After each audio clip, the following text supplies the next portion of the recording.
In 2025, Blackpink has reasserted their dominance in global music, sparking massive fan enthusiasm and even influencing sneaker culture.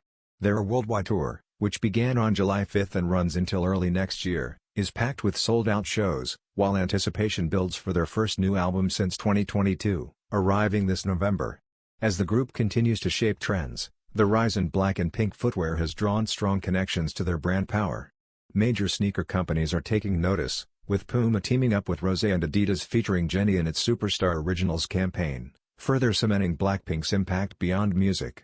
Nike also joins the wave, set to drop the Air Max DL 2.5 this holiday 2025 for $185, designed in black, hyper pink, and metallic silver accents, appealing directly to Blinks eager to pair the kicks with their outfits for the group's deadline tour.